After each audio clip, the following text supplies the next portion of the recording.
তেরোটা কবর কামাচ্ছি, তারা মানুষ না বাপ।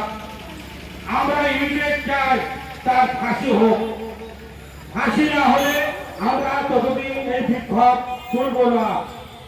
আমরা এই বিক্ষোভে সামিল হয়েছি শুধু বিক্ষোভের জন্য নয়, ফাঁসির জন্য।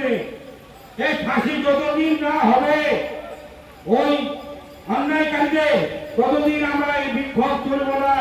এবং তাও নয়, এক এক ধরে নয়, এক এক করতে করতে কয়েক ঘোড়া ওই মেয়েটাকে ধর্ষণ করতে করতে 113টা কামড় কামড়াচ্ছে।